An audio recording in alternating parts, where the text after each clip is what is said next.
तो बेटा इन्हीं परिस्थितियों में इटली की सरकार ने, देखो एकदम सीधा सीधा प्रश्न बन जाएगा। क्या प्रश्न बन जाएगा कि कैबिनेट मिशन को भारत भेजने वाला इंग्लैंड का प्रधानमंत्री था। तो अब हमारे फंडामेंटल क्लियर है, हम तो इस बात को जानते हैं कि कैबिनेट मिशन मार्च 1946 में आया, जुलाई 45 में इंग्लैंड में हो गए थे चुनाव, इंग्लैंड में हो चुका था सत्ता परिवर्तन, तो इस दौरान कैबिनेट मिशन आया। 24 मार्च 1946 को कैबिनेट मिशन का भारत आगमन हुआ। क्या मेरी बात समझ में आ रही है? कैबिनेट मिशन का उद्देश्य है कि भारत का समस्त समस्याओं का समाधान करना। और कैबिनेट मिशन के समय इंग्लैंड का प्रधानमंत्री कौन था? इटली। इटली की सरकार ने निर्णय ले लिया है कि अब भारत में शासन करना नहीं है, अब भारत को आजादी देना है। ठीक है, सत्यम जी कह रहे हैं प्रणाम प्रणाम भाई, कैसे हैं आप लोग? बहुत बहुत स्वागत है आप सभी का। जो बच्चे लेट जुड़ रहे हैं उनका स्वागत है। जो और मेरा ये आपसे निवेदन रहता है कि कोशिश करें कि जितने बच्चे लाइव जुड़ सकते हैं उतने अधिक से अधिक संख्या में लाइव जुड़ें। लाइव क्लास का अपना विशेष महत्व है। लाइव क्लास ठीक उसी प्रकार से चलती है जिस प्रकार से ऑफलाइन क्लास चलती है। और इतनी बढ़िया टेक्नोलॉजी आ गई है, टेक्नोलॉजिया, अभी रील भी चल रही है टेक्नोलॉजिया, तो टेक्नोलॉजिया का प्रयोग करें बेटा। समझ में आ रहा है? बिल्कुल, जो भी डाउट हो पूछें। लाइव क्लास का अलग ही आनंद है। लाइव क्लास जैसे हमको पढ़ाने में भी बिल्कुल आनंद लगता है, पढ़ाने में भी ऐसा लगता है कि बच्चे सामने बैठे हैं तो कमेंट आता रहता है, तो बिल्कुल हमको लगता है कि कमेंट आ रहा है, तो फिर हमें बच्चों को बताने में बहुत सुविधा हो जाती है कि किस प्रकार से हम आगे बढ़ें। आपको समझ में आ रहा है तो कंटिन्यू आगे बढ़ते जाएं। ठीक है, सुनील जी कह रहे हैं बिल्कुल सही बात है जी सर। ठीक है सर, डेमो क्लास कब तक रहेगी? बेटा 5 दिन की डेमो क्लास है। अभिषेक चौबे जी कह रहे हैं 5 दिन की डेमो क्लास है, आज तीसरा दिन है, तो आप तो डेमो क्लास को भी एंजॉय कर सकते हैं। आप देख सकते हैं कि आपको पढ़ने में कोई दिक्कत तो नहीं हो रही है, आप देख सकते हैं कि आपकी क्लास व्यवस्थित चल रही है कि नहीं। ये बात की जानकारी आपके पास होगी कि रोजाना 5 क्लास चलती है, 3 क्लास सुबह चलती है 8:30 से 9:30, 9:30 से 10:30, 10:30 से 11:30, 2 क्लास शाम को चलती है। उसका उद्देश्य ये था कि बच्चों को एकदम से पूरे टाइम स्क्रीन के सामने ना बैठना पड़े, बच्चे अपनी सुविधा से पढ़ें। कुछ टॉपिक सुबह पढ़ लें, कुछ टॉपिक शाम को पढ़ लें। शाम की जो क्लास है वो 7 से 8 है और 8 से 9 है। ठीक है, चलिए, तो मार्च 1946 में कैबिनेट मिशन भारत आया। कैबिनेट मिशन क्यों आया, कैबिनेट मिशन में कौन थे, उस पर हम चर्चा करेंगे। तो मार्च 1946 में कैबिनेट मिशन आया। बेटा कैबिनेट मिशन ये तय कर चुका है, इंग्लैंड ये तय कर चुका है कि अब हम भारत को आज़ादी देनी है। तो कैबिनेट मिशन का उद्देश्य है कि भारत की बने अपनी संविधान सभा। ध्यान से समझना, कैबिनेट मिशन का उद्देश्य है कि भारत की बने अपनी संविधान सभा। कैबिनेट मिशन का क्या उद्देश्य है? कि भारत की बने संविधान सभा। कैबिनेट मिशन आया है, कैबिनेट मिशन की मंशा क्लियर है कि भारत की अपनी बने संविधान सभा, भारत की बने अंतरिम सरकार, भारत की बने अंतरिम सरकार। किसी देश के संविधान के बनने के समय जो सरकार काम करती है वह सरकार अंतरिम सरकार कहलाती है। किसी भी देश के संविधान बनने के समय जो सरकार काम करेगी वो सरकार अंतरिम सरकार कहलाएगी। अंतरिम सरकार लगभग सत्ता हस्तांतरण की स्थिति में बनने वाली सरकार है कि अब सत्ता आपको दे दी गई है, अब आप अपनी सरकार का संचालन कर सकते हैं, अब आप अपनी सरकार बना के अपने काम कर सकते हैं, और जैसे ही सब थोड़ा सा व्यवस्थित होगा हम भारत छोड़ के चले जाएंगे। ठीक है, तो कैबिनेट मिशन भारत आया। कैबिनेट मिशन मूल रूप से किन बातों को करने आपसे आया था? कैबिनेट मिशन इस बात को करने आया था कि अब भारत की संविधान सभा बन जाए। अभी तक अंग्रेजों ने संविधान सभा की बात करी थी, लेकिन अभी तक अंग्रेजों ने आजादी की बात नहीं करी थी। समझ पा रहे हैं बच्चों? अभी तक अंग्रेजों ने संविधान सभा की बात करी थी किंतु आजादी की बात नहीं करी थी, लेकिन अब ये भारत छोड़ने को भी तैयार हो चुके हैं। तो अब हम इनकी बात मान सकते हैं कि भारतीयों की संविधान सभा बन जाए, भारतीयों की अंतरिम सरकार बन जाए। और तीसरा विषय भी था, तीसरा विषय भी क्या था? पाकिस्तान बनाना है कि नहीं। ये 3 विषय थे कैबिनेट मिशन के पास। 3 मुद्दों को सॉल्व करना है कैबिनेट मिशन को। पहला, भारतीयों की संविधान सभा बने, व्यवस्थित भारतीय अपनी संविधान सभा बनाए और फिर संविधान की रचना कर दे। अंतरिम सरकार किसी देश के संविधान बनने के समय जो सरकार काम करती है उस समय देश की शासन की नीतियां बनाती है, देश के शासन का संचालन करती है, वो सरकार अंतरिम सरकार कहलाती है। संविधान बनने के बाद जो सरकार होती है वो देश की पहली संवैधानिक सरकार होती है। इसी प्रकार से तीसरा विषय भी था, तीसरा विषय भी है बेटा। तीसरा विषय क्या है? पाकिस्तान। भारत में एक बहुत बड़ी पार्टी थी जिसको मुसलमानों का जन समर्थन प्राप्त था, वो मुस्लिम लीग थी, और वो कह रही थी हमें पाकिस्तान चाहिए। अभी मैंने आपसे चर्चा करी कि मुस्लिम लीग से पूछा जाएगा कि पहले पाकिस्तान की पहले आज़ादी, तो उसने स्पष्ट किया नहीं, पहले पाकिस्तान, क्योंकि अगर हमें कोई पाकिस्तान दे सकता है तो वो अंग्रेज दे सकते हैं। कांग्रेस फिलहाल ऐसी परिस्थिति में पाकिस्तान की मांग के लिए तैयार नहीं है, पाकिस्तान की मांग को स्वीकार करने के मूड में कांग्रेस नहीं है। तो बेटा ये तीन बातें थी, इन तीन समस्याओं के या तीन व्यवस्थाओं के निर्माण के लिए तीन बातों को स्पष्ट करने के लिए कैबिनेट मिशन का भारत आगमन हुआ। कैबिनेट मिशन का भारत आगमन हो रहा है, क्या बात समझ पा रहे हैं बेटा? हर एग्जाम का प्रश्न है, कैबिनेट मिशन का भारत आया 24 मार्च 1946 को कैबिनेट मिशन आया। कैबिनेट मिशन किन किन समस्याओं के समाधान के लिए आया है कि पहला तो भारतीयों की अपनी संविधान सभा बन जाए, दूसरा भारतीयों की अंतरिम सरकार बन जाए, तीसरा पाकिस्तान की समस्या का क्या हो जाए, समाधान। क्या मेरी बात ये समझ में आ रही है बच्चों? तो इन समस्त समस्याओं के समाधान के लिए कैबिनेट मिशन का भारत आगमन हुआ। अब अगर मैं कहूं कि मार्च 1946 में कैबिनेट मिशन आया, हाँ, जब कैबिनेट मिशन भारत आया तब उस समय इंग्लैंड का प्रधानमंत्री कौन था? तो जब कैबिनेट मिशन भारत आया तो उस समय इंग्लैंड के प्रधानमंत्री थे क्लीमेंट एटली। अब रही बात कैबिनेट मिशन में कौन कौन था, तो बेटा ये बिल्कुल आने वाला प्रश्न है, यहां से प्रश्न आता ही आता है कि कैबिनेट मिशन में कौन कौन है। तो बेटा लॉर्ड पैट्रिक लॉरेंस इसके अध्यक्ष हैं, ये इस समय के भारत सचिव थे। लॉर्ड पैट्रिक लॉरेंस इस समय के भारत सचिव थे, इसके अध्यक्ष हैं स्टेफोर्ड क्रिप्स, बेटा ये व्यापार बोर्ड के प्रमुख थे। स्टेफोर्ड क्रिप्स ये भी आए हैं, और एबी अलेक्जेंडर ये उस समय नौसेना के प्रमुख थे। तो व्यापार बोर्ड के प्रमुख जो थे वो स्टेफोर्ड क्रिप्स, एबी अलेक्जेंडर नौसेना के मंत्री थे, नौसेना प्रमुख थे। तो ये तीन सदस्यीय कैबिनेट मिशन भारत आया। तो इस बात को ध्यान रखना, करीब ऑनलाइन में ये फायदा हो जाता है कि थोड़ा फोटो वगैरह हो जाता है, तो फोटो वगैरह देने से बच्चों को थोड़ा याद करने में आसानी हो जाती है, इसलिए आप अगर इमेज भी क्रिएट कर पा रहे हैं तो अच्छी बात है। तो कैबिनेट मिशन मार्च 1946 में आया। कैबिनेट मिशन में कौन थे? कैबिनेट मिशन में जो अध्यक्ष थे लॉर्ड पैट्रिक लॉरेंस, जो कि उस समय के भारत सचिव थे, कैबिनेट मंत्री थे, सीधे प्रधानमंत्री को रिपोर्ट करते थे। दूसरे प्रमुख व्यक्ति थे स्टेफोर्ड क्रिप्स, जो कि व्यापार बोर्ड के अध्यक्ष थे। तीसरे प्रमुख व्यक्ति थे एबी अलेक्जेंडर, जो कि नौसेना के प्रमुख थे। ठीक है, तो मेरी बात समझ में आ रही है? ये तीन व्यक्ति बहुत लोकप्रिय प्रश्न है, क्योंकि यही वो तीन लोग हैं जो भारत आके नेताओं से बात करेंगे, यही वो तीन लोग हैं जो भारत आके नेताओं से बात करके तय करेंगे कि भारतीय संविधान सभा के गठन का समय आ चुका है, भारतीयों के द्वारा अपनी संविधान सभा का निर्माण किया जाना चाहिए। तो कैबिनेट मिशन भारत आया। अब अगर मैं कहूं कैबिनेट मिशन ने क्या कुछ प्रमुख बातें करी, तो अभी उस पर आता हूं मैं, तो ध्यान से समझो। सबसे पहले तो कैबिनेट मिशन ने इस बात को समझा, कैबिनेट मिशन कांग्रेस से आके मिली, कैबिनेट मिशन को कांग्रेस ये बताने में सफल हुई कि जो पाकिस्तान की मांग है, जो पाकिस्तान की मांग है वो केवल जिन्ना की मांग है, ना कि भारतीयों की मांग है। और इस बात को कैबिनेट मिशन को बताने में सफल कौन हुई? कांग्रेस। कौन सी बात को बताने में सफल हुई? कांग्रेस। इस बात को बताने में कैबिनेट मिशन को कांग्रेस सफल हुई। बात को समझना, कैबिनेट मिशन ने क्या क्या बातें करी वो हम चर्चा कर रहे हैं। पहला, कैबिनेट मिशन को कांग्रेस ये बताने में सफल हो गई कि पाकिस्तान की मांग जिन्ना कर रहे हैं, भारतीयों को पाकिस्तान में इतना इंटरेस्ट नहीं है। हमारे स्वयं की पार्टी के अध्यक्ष हैं अबुल कलाम आजाद, आप उनसे पूछ लो, वो भी मुस्लिम है, क्या वो पाकिस्तान चाहते हैं कि नहीं? तो कांग्रेस इस बात को बताने में सफल हो गई कि फिलहाल अभी पाकिस्तान बनने का समय नहीं है। बहुत अच्छे से समझ लो। तो कैबिनेट मिशन ने बोला वर्तमान परिस्थिति में पाकिस्तान का निर्माण संभव नहीं है। बेटा ध्यान रखना,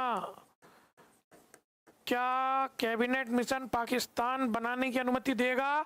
नहीं। ध्यान रखना, क्या पाकिस्तान बनेगा? हाँ, पाकिस्तान बनेगा 47 में, कैबिनेट मिशन आएगा मार्च 46 में। क्या मेरी बात समझ में आई? तो फिलहाल सबसे पहला मुद्दा तो ये कि क्या वर्तमान परिस्थिति में पाकिस्तान बनना चाहिए। कैबिनेट मिशन ने स्पष्ट मना कर दिया कि वर्तमान परिस्थिति में पाकिस्तान का निर्माण संभव नहीं है, पाकिस्तान का मामला फिलहाल टलेगा, फिलहाल पाकिस्तान नहीं बनेगा। कांग्रेस इस बात को बताने में सफल हुई। कैबिनेट मिशन ने बोला वर्तमान परिस्थिति में पाकिस्तान का निर्माण संभव नहीं है, तो पाकिस्तान नहीं बनेगा। अब रही बात संविधान सभा की, अब रही बात संविधान सभा की, तो कैबिनेट मिशन ने भारतीय प्रतिनिधियों से बातचीत की। कैबिनेट मिशन ने भारतीय प्रतिनिधियों से बातचीत की और कैबिनेट मिशन ने बोला कि ब्रिटिश प्रांत, ध्यान से समझना बेटा, अब मैं आपको बता रहा हूं कि कैबिनेट मिशन ने कौन कौन सी बातें बोली। ब्रिटिश प्रांत और देसी रियासतों को मिलाकर, देसी रियासतों के प्रतिनिधियों को मिलाकर संविधान सभा का गठन किया जाएगा। बेटा ध्यान रखना, कैबिनेट मिशन ने स्पष्ट बोल दिया है, ये सब बातचीत हो रही है। इस बात को आप समझो, ये बातचीत हो रही है और हम लगभग सभी बात पर सहमत हैं, क्योंकि हमसे मिलकर बातचीत की जा रही है, हमारे साथ बातचीत की जा रही है। पहली बात तो कैबिनेट मिशन ने हमारी बात मान ली, कांग्रेस की बात मान ली कि वर्तमान परिस्थिति में पाकिस्तान का निर्माण संभव नहीं है। ठीक है, तो पाकिस्तान बाद में बनेगा, अभी पाकिस्तान नहीं बन रहा है। कैबिनेट मिशन ने बोल दिया वर्तमान परिस्थिति में पाकिस्तान नहीं। अब रही बात कि ब्रिटिश प्रांत और देशी रियासतों के प्रतिनिधि मिलकर बनेंगे भारतीय संविधान सभा, या भारतीय संविधान सभा में ब्रिटिश प्रांत, उस समय ब्रिटिश प्रांत थे, ध्यान रखना, और देशी रियासतें थी। इस बारे में कहीं ना कहीं आप लोग पढ़ते सुनते रहते हैं कि पूरा भारत गुलाम नहीं था। 1857 के विद्रोह के पश्चात अंग्रेजों ने साम्राज्यवादी नीति त्याग दी थी। ऐसा भारत जिस पर अंग्रेजों का अधिकार था वो ब्रिटिश भारत कहलाता था। ऐसा भारत जिसमें अंग्रेजों का अधिकार नहीं बल्कि वहाँ शासक होते थे वो देशी रियासतें कहलाती थी। आज़ादी के पहले तक भारत में लगभग 565 देशी रियासतें थीं। ठीक है, तो ब्रिटिश प्रांत तो देशी रियासतों के प्रतिनिधि मिलकर बनाएंगे भारतीय संविधान सभा। क्या मेरी बात समझ में आ रही है?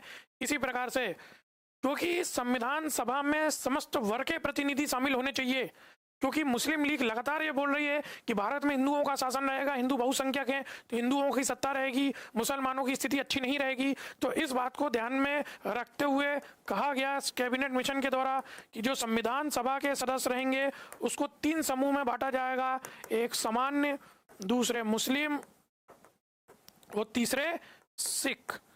सही है ना बेटा, कि 3 समूह के रूप में बांटा जाएगा, एक सामान्य, दूसरा मुस्लिम और तीसरे सिख। सो संविधान सभा में सभी वर्गों के प्रतिनिधि शामिल होंगे। प्रांतीय संविधान सभा का भी गठन किया जाएगा, मतलब जो संविधान सभा के सदस्य रहेंगे वो प्रांतीय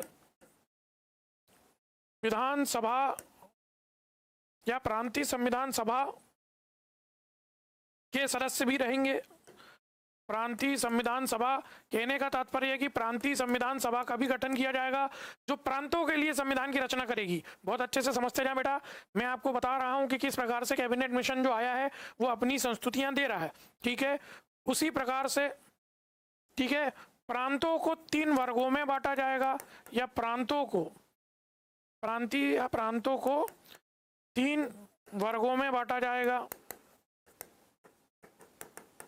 ठीक, एक वो जिसमें कि ब्रिटिश प्रांत रहेंगे, इसको समान रूप से समझ ले, जैसे मध्य प्रांत, संयुक्त प्रांत, उस समय उत्तर प्रदेश को संयुक्त प्रांत कहते थे। ये भी कई बार प्रश्न आ जाता है कि ब्रिटिश भारत के दौरान, ब्रिटिश शासन के दौरान उत्तर प्रदेश को किस नाम से जाना जाता था, तो ब्रिटिश शासन के दौरान उत्तर प्रदेश को संयुक्त प्रांत के नाम से जाना जाता था। तो बम्बई प्रांत, मद्रास प्रांत, बिहार प्रांत, उड़ीसा प्रांत, ये समस्त प्रांत बनेंगे। इसी प्रकार से फिर बनेगा, मतलब एक प्रांत बनेगा पंजाब उत्तर पश्चिम सीमा प्रांत, और तीसरी कैटेगरी जो बनेगी वो बनेगी बंगाल और सिंध की। पंजाब उत्तर पश्चिम सीमा प्रांत और सिंध, और तीसरी जो कैटेगरी बनेगी वो बनेगी बंगाल की बनेगी और असम की बनेगी। ठीक है, तो इस प्रकार से 3 प्रकार की कैटेगरी प्रांतों की बनेगी। अब जो इसमें जो ध्यान से समझने वाली बात है वो समझना कि ब्रिटिश प्रांत और देशी रियासतें मिलकर संविधान सभा का गठन करेंगी। 10 लाख, ये बहुत महत्वपूर्ण विषय है और ये हर एग्जाम का प्रश्न, 10 लाख पर एक प्रतिनिधि रहेगा। बहुत अच्छे से समझना, संविधान सभा की बात हो रही है, 10 लाख की संख्या पर एक प्रतिनिधि रहेगा। ये बहुत महत्वपूर्ण बात है, इस बात को समझ ले बेटा। 10 लाख की संख्या पर कैबिनेट मिशन बोल रहा है, कैबिनेट मिशन आया, कैबिनेट मिशन ने सबसे पहले तो बोला कि वर्तमान परिस्थिति में पाकिस्तान का निर्माण संभव नहीं। कैबिनेट मिशन ने बोला भारतीय संविधान सभा बनेगी, ब्रिटिश प्रांत देशी रियासतें मिलकर भारतीय संविधान सभा का गठन करेंगे। संविधान सभा के सदस्यों को 3 वर्गों में रखा जाएगा, एक सामान्य, दूसरे मुस्लिम, तीसरे सिख। दूसरी बात करें तो प्रांतीय संविधान सभा रहेगी जो प्रांतों का संविधान बनाएगी। प्रांतों को 3 कैटेगरी में डिवाइड किया, एक ब्रिटिश प्रांत, दूसरे पंजाब सिंध उत्तर पश्चिम सीमा प्रांत, तीसरा बंगाल और असम। ठीक है, तो इस प्रकार से 3 कैटेगरी बनी। दूसरी बात जो बहुत महत्वपूर्ण है, जो हर एग्जाम का प्रश्न है, 10 लाख की संख्या पर एक प्रतिनिधि होगा। बहुत अच्छे से समझे, 10 लाख की संख्या पर एक प्रतिनिधि होगा। ये बच्चों, क्या आपको मेरी बात समझ में आ रही है? अगर क्लास समझ में आ रही है तो बताएं। तो आप अगर समझ में आ रहा हो तो हम इस प्रकार से आगे बढ़ें। तो आपको समझ में आ रहा है तो कमेंट करें। जो सबसे ध्यान में रखने वाली बात है यहाँ बेटा, 10 लाख की संख्या पर एक प्रतिनिधि होगा। ये हर एग्जाम का प्रश्न है बेटा। ये आपके देश का संविधान बनने जा रहा है, ये किसी दूसरे देश के संविधान की बात नहीं हो रही है। आने वाले दिनों में आपका संविधान बन जाएगा। इसी पूरी योजना के तहत आपका संविधान बन रहा है। तो आपको समझ में आ रहा है तो कमेंट करें ताकि हम इस प्रकार से आगे बढ़ सकें। और कोई डाउट हो तो आप बिल्कुल पूछ सकते हैं। लाइव का पूरा आनंद लें, पूरी क्लास को ध्यान से सुने, और अगर कोई भी बात समझ में नहीं आती है तो पूछें। ठीक है, तो कोई भी दिक्कत होता है तो पूछे, कमेंट करें। तो 10 लाख की संख्या पर एक प्रतिनिधि होगा, तो कैबिनेट मिशन ने इस बात को कहा कि 10 लाख की संख्या पर एक प्रतिनिधि होगा। तो उस प्रकार से अगर हम ध्यान दें तो पूरे ब्रिटिश प्रांत और देसी रियासतों को मिलाकर लगभग 389 प्रतिनिधि होंगे। पूरे ब्रिटिश प्रांत और देसी रियासतों को मिलाकर संविधान सभा के सदस्यों की संख्या कितनी होगी? 389। ध्यान रखना 10 लाख पर एक प्रतिनिधि होगा। और अगर हम ध्यान दें तो 10 लाख पर एक प्रतिनिधि होगा, क्योंकि 10 लाख पर एक प्रतिनिधि है, इसलिए तय किया गया या सुनिश्चित हुआ कि संविधान सभा के सदस्यों की संख्या, संविधान सभा के सदस्यों की संख्या निर्धारित हुई 389। हर एग्जाम का प्रश्न, बड़ा हर एग्जाम का प्रश्न है कि संविधान सभा के सदस्यों की संख्या कितनी, तो संविधान सभा के सदस्यों की संख्या 389। बहुत लोकप्रिय प्रश्न, आना ही आना है। जो सबसे लोकप्रिय प्रश्न, कितनी संख्या पर एक प्रतिनिधि? 10 लाख पर एक। संविधान सभा के सदस्यों की संख्या कितनी निर्धारित हुई? 389। और 389 को भी हमने बांटा 296 और 93। 389 को भी बांटे, क्योंकि मैंने आपसे कहा ब्रिटिश प्रांत देसी रियासतें मिलकर भारतीय संविधान सभा बनाएंगी। 296 जो प्रतिनिधि आएंगे वो ब्रिटिश प्रांतों से आएंगे। 296 प्रतिनिधि कहां से आएंगे बेटा? ब्रिटिश प्रांतों से। 93 प्रतिनिधि कहां से आएंगे? 93 प्रतिनिधि कहां से आएंगे? देसी रियासतों से।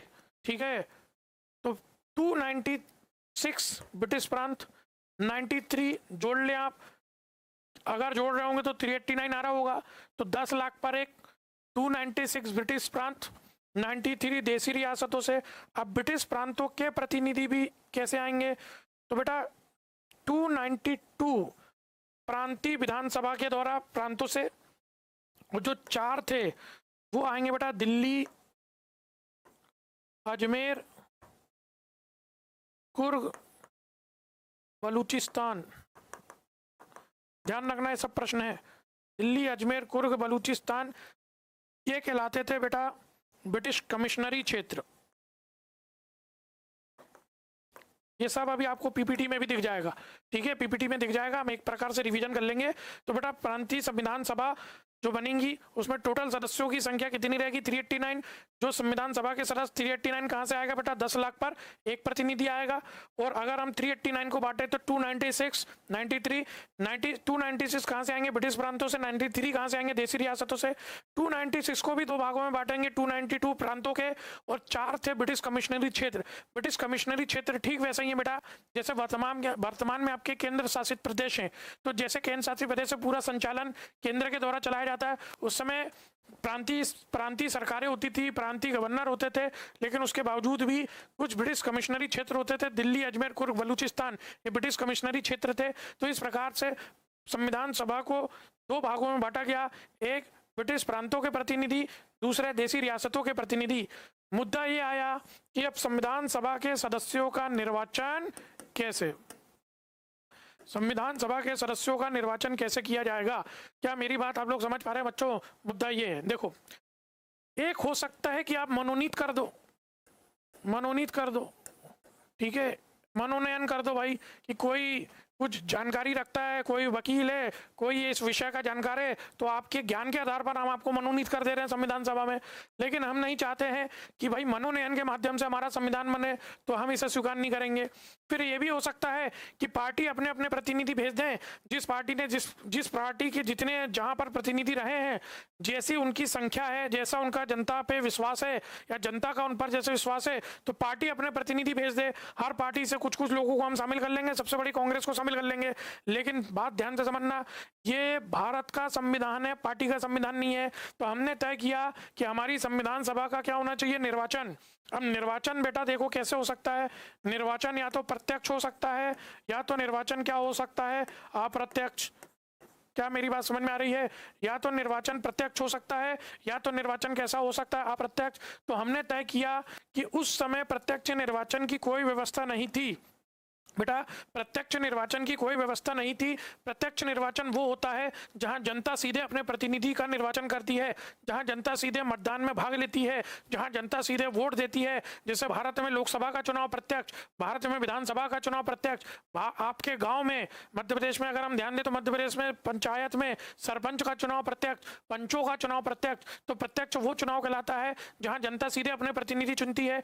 अप्रत्यक्ष वो चुनाव कहलाता है जहां जनता के द्वारा चुने गए प्रतिनिधियों का चुनाव करते हैं। तो जहां डायरेक्ट जनता अपने प्रतिनिधि नहीं चुनती है, जनता प्रतिनिधियों को चुनती है और वे जनता के चुने गए प्रतिनिधि अन्य प्रतिनिधियों को चुनते हैं। तो ऐसा चुनाव बेटा क्या कहलाता है? इनडायरेक्ट है, अप्रत्यक्ष। तो क्योंकि उस समय प्रत्यक्ष निर्वाचन की कोई व्यवस्था नहीं थी और हमारे पास थी प्रांतीय विधानसभाएं, हमारे पास थी बेटा प्रांतीय विधान सभाएं। तो प्रांतीय विधानसभा हमारे पास थी। प्रांतीय विधानसभा के सदस्यों को जनता के वर्ग ने चुना था।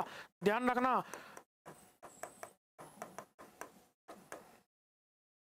वर्गीय प्रतिनिधित्व था। इसमें बहुत गहराई में मत जाओ। ब्रिटिश शासन के दौरान निर्वाचन होता था लेकिन पूरी आम जनता को वोट देने का अधिकार नहीं था। जो इनकी आय होती थी, जिनकी संपत्ति होती थी, जो विभिन्न प्रतिनिधि निकायों के सदस्य होते थे, उनको ही चुनाव में वोट देने को मिलता था। तो उनके द्वारा प्रांतीय विधानसभा के सदस्यों का चुनाव किया गया था।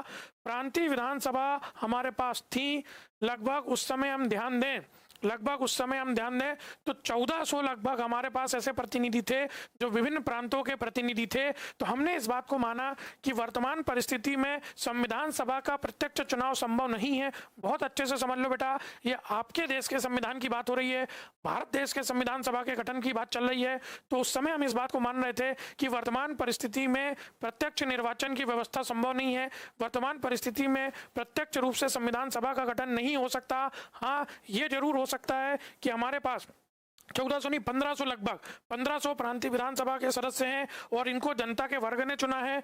इनको अगर हम ध्यान दें तो ये प्रतिनिधि हमारे 296 प्रतिनिधियों का चुनाव कर सकते हैं। ये वो प्रतिनिधि हैं जो 296 लोगों का चुनाव कर सकते हैं। क्या मेरी बात समझ में आ रही है? क्योंकि विधानसभाएं बेटा ब्रिटिश प्रांतों में है, रियासतों में विधानसभाएं नहीं है। तो इस बात पर हम कैबिनेट मिशन से सहमत हो रहे हैं कि आने वाले दिनों में, देखो ये सब बातचीत कैबिनेट मिशन के साथ हो रही है और इस बात पर हम सहमत हो रहे हैं कि आने वाले दिनों में संविधान सभा का चुनाव होगा। संविधान सभा के सदस्यों की संख्या कितनी? 389 में 296 ब्रिटिश प्रांत के, 93 देशी रियासतों के।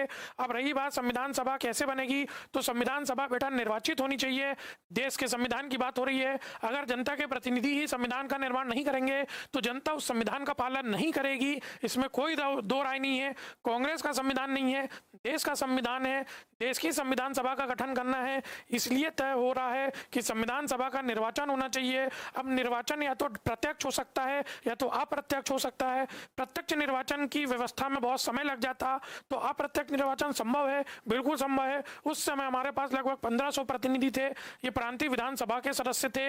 इनको जनता के विभिन्न वर्ग ने चुना था और जिस वर्ग का प्रतिनिधि होगा वो अपने वर्ग के सदस्य का चुनाव करेगा। जैसे मैंने कहा सामान्य, मुस्लिम, सिख, तो जो सिख होंगे वो सिख प्रतिनिधि का निर्वाचन करेंगे, जो सामान्य होंगे वो सामान्य प्रतिनिधि का निर्वाचन करेंगे, जो प्रांतीय विधानसभा के मुस्लिम सदस्य होंगे वो मुस्लिम सदस्य का चुनाव करेंगे। तो इस प्रकार से व्यवस्था बनी। तो अगर मैं कहूँ, ध्यान से समझना कि कैबिनेट मिशन आया, कैबिनेट मिशन ने इस बात पर सहमति बनाई कि आपकी संविधान सभा बने, 10 लाख पर एक प्रतिनिधि हो। अगर 10 लाख पर एक होगा तो 389 होंगे, जिसमें से 296 ब्रिटिश प्रांत के, 93 देशी रियासतों के होंगे। और इस प्रकार से अगर मैं इस बात को कहूँ कि निर्वाचन की व्यवस्था है तो निर्वाचन की व्यवस्था बिल्कुल होगी। अब यह निर्वाचन प्रत्यक्ष होगा कि अप्रत्यक्ष, तो तय हो रहा है कि यह निर्वाचन क्या होगा? अप्रत्यक्ष। प्रांतीय विधानसभा के सदस्यों को जनता ने चुना और ये प्रांतीय विधानसभा के सदस्य इन 296 सदस्यों का चुनाव करेंगे। और इस प्रकार का जो चुनाव होने वाला है उसे कहते हैं आनुपातिक प्रतिनिधित्व प्रणाली। तो ध्यान रखना, बहुत अच्छे से समझो कि भारतीय संविधान सभा के सदस्य 389, जिसमें से 296 देशी रियासतों के, 296 ब्रिटिश प्रांत के, 93 देशी रियासतों के। प्रांतीय विधानसभा के सदस्यों के द्वारा ब्रिटिश प्रांतों के प्रतिनिधियों का चुनाव किया जाएगा और देशी रियासतों के शासक, देशी रियासतों के प्रतिनिधियों को कौन भेजेंगे? तो देशी रियासतों के प्रतिनिधियों को वहां के शासकों के द्वारा भेजा जाएगा। बहुत अच्छे से समझते जाना। बेटा भारतीय संविधान सभा की बात हो रही है कि आने वाले दिनों में संविधान सभा का चुनाव होना है, तो अगर मैं आपसे डायरेक्ट पूछूं कि संविधान सभा का चुनाव प्रत्यक्ष होने वाला है कि अप्रत्यक्ष, तो इस बात को समझो आप, संविधान सभा का जो चुनाव होने वाला है बेटा वो प्रत्यक्ष नहीं बल्कि अप्रत्यक्ष होने वाला है। प्रत्यक्ष निर्वाचन में बहुत टाइम लग जाता, आज हम चुनाव करा सकते हैं। आज मैंने अभी आपसे कहा लोकसभा का चुनाव हो सकता है प्रत्यक्ष, विधानसभा का प्रत्यक्ष होता है, नगरीय निकायों स्थानीय निकायों के चुनाव प्रत्यक्ष होते हैं। उसकी वजह यह है कि आज हमारे पास निर्वाचन आयोग है, आज हमारे पास मतदाता सूची है, तो हम कोई भी चुनाव डायरेक्ट भी करा सकते हैं, इनडायरेक्ट भी करा सकते हैं। लेकिन उस समय तक इतने संसाधन भारत में नहीं थे, उस समय तक ब्रिटिश सरकार ने ऐसे चुनाव की व्यवस्था नहीं रखी थी। सीमित आधार पर वर्गीय प्रतिनिधित्व होता था, सीमित आधार पर लोगों को वोट देने का मौका मिलता था। इस बात को ध्यान में रखते हुए प्रांतीय विधानसभा के सदस्यों का चुनाव किया जाता था। हम मान लेते हैं कि प्रांतीय विधानसभा के सदस्यों को जनता ने चुना और जनता के द्वारा संविधान सभा के सदस्यों का चुनाव किया जाएगा। बहुत अच्छे से समझो। तो आने वाले दिनों में जब जुलाई अगस्त 1946 में संविधान सभा का चुनाव होगा तो वो प्रत्यक्ष होगा कि अप्रत्यक्ष होगा, बहुत अच्छे से समझो। तो आने वाले दिनों में जब संविधान सभा का चुनाव होगा तो वो अप्रत्यक्ष होगा। ये बहुत बारीक प्रश्न है, लगातार ऐसा प्रश्न पीएससी और जैसे सभी एग्जामों में पूछा जाता है, हर एग्जाम में आता है कि भारतीय संविधान सभा का चुनाव प्रत्यक्ष हो रहा है कि अप्रत्यक्ष। अप्रत्यक्ष। भारतीय संविधान सभा का चुनाव कौन कर रहा है? तो भारतीय संविधान सभा का सदस्यों का चुनाव कर रहे हैं प्रांतीय विधानसभा के सदस्य। प्रांतीय विधानसभा के सदस्यों के द्वारा अप्रत्यक्ष तरीके से आनुपातिक प्रतिनिधित्व प्रणाली के माध्यम से संविधान सभा के सदस्यों का निर्वाचन किया जाएगा। बहुत अच्छे से ध्यान रखना। तो ये तो प्रांतीय विधानसभा के सदस्यों का चुनाव ऐसे हो जाएगा। रही बात देशी रियासतों में, तो देशी रियासतों में तो विधानसभा है ही नहीं। तो अगर क्योंकि देशी रियासतों में विधानसभा नहीं है तो देशी रियासतों के प्रतिनिधियों का चुनाव कौन करेगा? तो देशी रियासतों के प्रतिनिधियों का चुनाव करेंगे वहां के राजा, देशी रियासतों के शासक। देशी रियासतों के शासक जिन प्रतिनिधियों को भेजेंगे उन प्रतिनिधियों को हम संविधान सभा का सदस्य मान लेंगे। अगर मेरी ये बात आपको समझ में आई है तो बेटा कमेंट के माध्यम से सूचित करें कि ये बात समझ में आ रही है। ये बात समझना थोड़ा जटिल काम है कि कैसे जटिल काम है कि संविधान सभा के सदस्यों का चुनाव प्रत्यक्ष होने वाला है कि अप्रत्यक्ष। तो संविधान सभा के सदस्यों का चुनाव अप्रत्यक्ष तरीके से होगा। ये आने वाले दिनों में आज भी कई लोग इस बात के आधार पर भारतीय संविधान सभा की आलोचना करते हैं कि भारतीय संविधान सभा का चुनाव प्रत्यक्ष नहीं बल्कि अप्रत्यक्ष था। जो आलोचक हैं जिनका काम ही आलोचना करना है तो वो आलोचना करते रहेंगे। लेकिन वर्तमान परिस्थिति में अगर हम भारतीय संविधान सभा का चुनाव कराना चाहते हैं तो हमारे लिए अप्रत्यक्ष जो तरीका है वो सबसे बेस्ट तरीका था। बहुत जल्दी इस आधार पर हम भारतीय संविधान सभा का चुनाव करा सकते थे। तो अगर हम इस बात को समझें तो क्या समझना है बेटा? हमको समझना यह है कि अब अगर मैं आपको जितनी मैंने बात करी वो पीपीटी के माध्यम से बताता हूँ। कैबिनेट मिशन मार्च 1946 में भारत आया। कैबिनेट मिशन ने बोला भारत एक संघ होगा जिसमें ब्रिटिश प्रांत तथा देशी रियासतों के प्रतिनिधि क्या हो जाएंगे? शामिल। और इसमें इस बात का भी उल्लेख था कि अब क्योंकि इसमें पाकिस्तान की बात नहीं थी, ब्रिटिश प्रांत देशी रियासत शामिल होंगे तो जो अवशिष्ट शक्तियां होंगी वो प्रांतों को दी जाएगी, राज्यों को दी जाएगी। तो इसमें इस बात का उल्लेख किया गया कि ये एक ऐसा संघ बनेगा जिसमें अवशिष्ट शक्तियां किसके पास होंगी? प्रांतों के पास होंगी। कई बार ऐसे प्रश्न आ जाते हैं कि कैबिनेट मिशन की योजना या कैबिनेट मिशन की संस्तुति संबंधी कथनों पर विचार कीजिए। कैबिनेट मिशन में अवशिष्ट शक्तियां केंद्र में निहित मानी गई थी, तो ये गलत है। कैबिनेट मिशन में अवशिष्ट शक्तियां केंद्र में नहीं बल्कि प्रांतों में निहित मानी गई थी। तो इस बात को ध्यान रखना दोस्तों, ठीक है। भारत की एकता बनाई रखी गई। मुस्लिम लीग द्वारा पाकिस्तान की मांग को ठुकरा दिया गया। बेटा अभी हमने चर्चा करी थी कि क्या कैबिनेट मिशन ने पाकिस्तान की बात स्वीकार करी? तो कैबिनेट मिशन ने पाकिस्तान की मांग को स्वीकार नहीं किया। इस बात को ध्यान रखना है, कैबिनेट मिशन ने पाकिस्तान की मांग को स्वीकार नहीं किया। संविधान सभा का गठन प्रांतीय विधानसभाओं के द्वारा तथा देशी रियासतों के प्रतिनिधियों द्वारा किया जाएगा। सही है। संविधान सभा का गठन प्रांतीय विधानसभाओं द्वारा तथा देशी रियासतों के प्रतिनिधियों के द्वारा किया जाएगा। ठीक।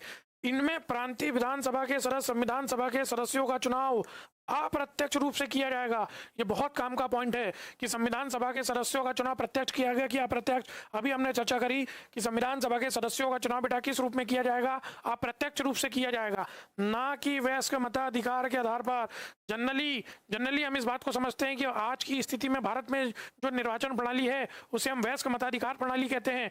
वर्तमान में भारत में जो चुनावों का संचालन किया जाता है वो सार्वभौमिक वयस्क मताधिकार अनुच्छेद 326 की प्रक्रिया के तहत किया जाता है। लेकिन संविधान सभा का चुनाव प्रत्यक्ष नहीं बल्कि अप्रत्यक्ष रूप से किया गया था। अब देखो कितनी संख्या पर, तो 10 लाख की जनसंख्या पर एक प्रतिनिधि संविधान सभा में चुना जाएगा। अभी हमने इस बात की चर्चा करी थी बेटा कि कितनी संख्या पर, एक 10 लाख की संख्या पर एक प्रतिनिधि होगा और प्रत्येक प्रांत को उसकी जनसंख्या के अनुसार सीटें मिलेंगी। ठीक, और अगर मैं कहूँ प्रत्येक समुदाय, अभी मैंने कहा आपसे प्रत्येक समुदाय के प्रतिनिधि आएंगे। आप ध्यान दो, हमने चर्चा करी थी सामान्य वर्ग के प्रतिनिधि आएंगे, मुस्लिम प्रतिनिधि आएंगे और सिख। सामान्य वर्ग के लिए 213 सीटें निर्धारित की गई थी बेटा 296 में से। मुस्लिम प्रतिनिधियों या मुसलमानों के लिए 79 सीटें निर्धारित की गई थी, ये भी ध्यान रखना। और 4 सीटें सिखों के लिए निर्धारित की गई थी। हम चाहते थे कि अगर भारत में कोई भी वर्ग या समुदाय के लोग रहते हैं तो उनके प्रतिनिधि संविधान सभा में होने चाहिए। हमारे स्पष्ट मानना था कि संविधान केवल बहुसंख्यक आबादी का नहीं, संविधान केवल कांग्रेस का नहीं, संविधान देश का बनना चाहिए। इसलिए सभी वर्गों के प्रतिनिधियों को संविधान सभा में शामिल करना चाहिए। 213 सामान्य, 79 मुस्लिम और 4 सिख। ठीक है, देशी रियासतों के सदस्यों को चुनाव समझौता समिति जो प्रांतों से संविधान के चुने गए सदस्यों का एवं देशी रियासतों की ओर से गठित होगी। चलो, इसका सीधा मतलब यह है कि देशी रियासतों के प्रतिनिधियों को वहां के राजा के द्वारा भेजा जाएगा। ठीक है, इस प्रकार से टोटल सदस्यों की संख्या कितनी, 389। मैंने आपसे चर्चा करी टोटल सदस्यों की संख्या कितनी, 389, जिसमें ब्रिटिश प्रांतों से 292, देशी रियासतों से 93 तथा ब्रिटिश कमिश्नरी चीफ कमिश्नरी क्षेत्रों से 4, दिल्ली, अजमेर, कुर्ग, बलूचिस्तान, जिसकी चर्चा भी हमने करी, 4 जो प्रतिनिधि होंगे वो ब्रिटिश कमिश्नरी क्षेत्रों के होंगे।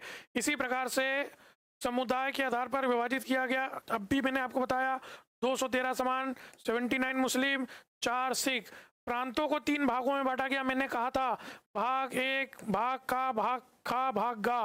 भाग का में ब्रिटिश प्रांत थे, भाग खा में बेटा पश्चिम उत्तर सीमा प्रांत पंजाब और सिंध, और भाग गा में आसाम और बंगाल को रखा गया था। अभी मैंने आपसे बात की थी। और इन प्रांतों के प्रतिनिधि मिलकर संविधान सभा का गठन करेंगे। तो ये बहुत लोकप्रिय प्रश्न है कि किस प्रकार से भारतीय संविधान सभा का गठन हो रहा है, प्रांतों के लिए अलग से संविधान।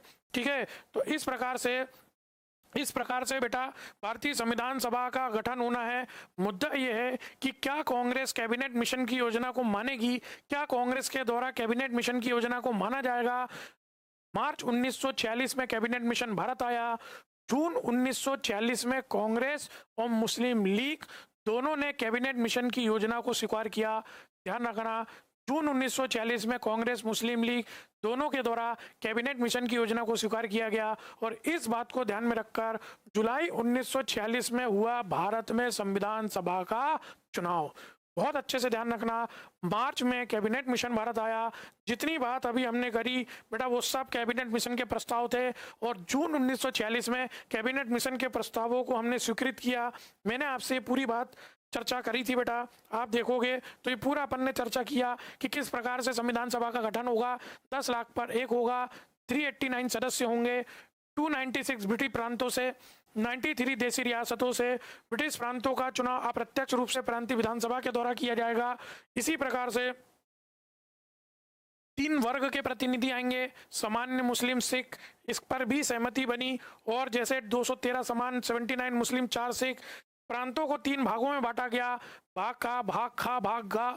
पंजाब उत्तर पश्चिम सीमा प्रांत सिंह भाग खा में थे, आसाम और बंगाल भाग गा में थे। क्योंकि माना गया कि यहाँ मुसलमानों की संख्या अधिक होगी, मुस्लिम प्रतिनिधियों के निर्वाचन की व्यवस्था थी, सामान्य प्रतिनिधियों के निर्वाचन की व्यवस्था थी। जो सामान्य वर्ग के प्रांतीय सदस्य थे वे सामान्य सदस्य को ही सामान्य रूप से संविधान सभा के सदस्य का चुनाव कर सकते थे। इस प्रकार से सिख प्रतिनिधियों को सिखों के निर्वाचन की व्यवस्था थी। हर वर्ग के प्रतिनिधि अपने वर्ग के प्रतिनिधियों का चुनाव करेंगे। इस प्रकार से जो व्यवस्था बनी वो ये बनी कि जून 1946 को कांग्रेस के द्वारा, मुस्लिम लीग के द्वारा कैबिनेट मिशन की योजना को स्वीकार कर लिया गया। यहाँ आपको ये बात समझनी है कि कैबिनेट मिशन की योजना में पाकिस्तान नहीं है, फिर भी मुस्लिम लीग कैबिनेट मिशन की योजना को स्वीकार कर रही है। उसका उद्देश्य मात्र इतना है कि अभी हम संविधान सभा के चुनाव में शामिल हों, क्योंकि यहाँ मुसलमानों के द्वारा मुस्लिम प्रतिनिधियों का चुनाव किया जाएगा तो हमें एक अच्छी संख्या मिलेगी और उस संविधान सभा की उस संख्या के आधार पर हम पाकिस्तान की मांग फिर से करेंगे। आज अगर हम संविधान सभा के चुनाव में शामिल नहीं होते हैं तो हम कैसे साबित करेंगे कि हम मुस्लिम प्रतिनिधियों के प्रतिनिधि हैं या हम मुसलमानों के प्रतिनिधि हैं? क्योंकि इसके लिए जरूरी है कि हमारी एक अच्छी संख्या हो और वो वो संख्या तब आएगी जब हम संविधान सभा के चुनाव में शामिल होंगे। तो कांग्रेस मुस्लिम लीग दोनों ने कैबिनेट मिशन की योजना को स्वीकार किया। मुस्लिम लीग ने संविधान सभा के चुनाव में भाग लिया। जुलाई 1946 में संविधान सभा के लिए चुनाव हुए। बेटा ये बात ध्यान रखना, किस मिशन की योजना के तहत भारत में संविधान सभा के चुनाव हुए? तो कैबिनेट मिशन की योजना। सबसे पहले अगस्त प्रस्ताव में संविधान सभा के गठन की बात थी, क्रिप्स मिशन में संविधान सभा के गठन की बात थी। उसके बाद और भी ऐसी व्यवस्थाएं आई, राजगोपालाचारी फार्मूला आया, वेवेल योजना आई, लेकिन संविधान सभा का गठन नहीं हुआ। मार्च 1946 में कैबिनेट मिशन आया। कैबिनेट मिशन ने पूरी सहमति बनाई, कैबिनेट मिशन ने बातचीत करी। कैबिनेट मिशन की योजना के आधार पर फाइनली जुलाई 1946 में संविधान सभा के चुनाव हुए। अब अगर मैं बोलूं, आपसे पूछा जाए कि बेटा संविधान सभा के चुनाव प्रत्यक्ष हो रहे हैं कि अप्रत्यक्ष, तो संविधान सभा के चुनाव प्रत्यक्ष हो रहे हैं।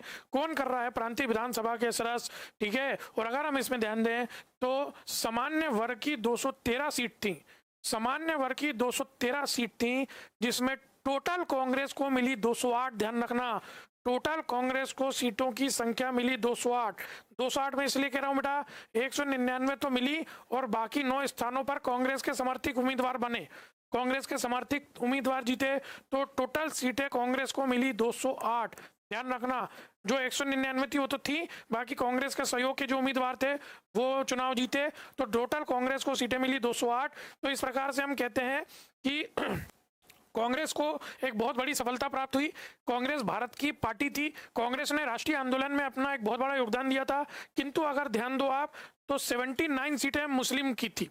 ध्यान रखना, 79 सीटें मुसलमानों की थी, अभी हमने चर्चा करी थी। इसमें से 73 सीटें मिली मुस्लिम लीग को। जैसे ये साबित हुआ कि कांग्रेस देश की पार्टी है, तो वहीं मुस्लिम लीग ने भी ये साबित किया कि 79 मुस्लिम सीटों में से मुस्लिम लीग को 73 मिली। ये बड़ी बात है।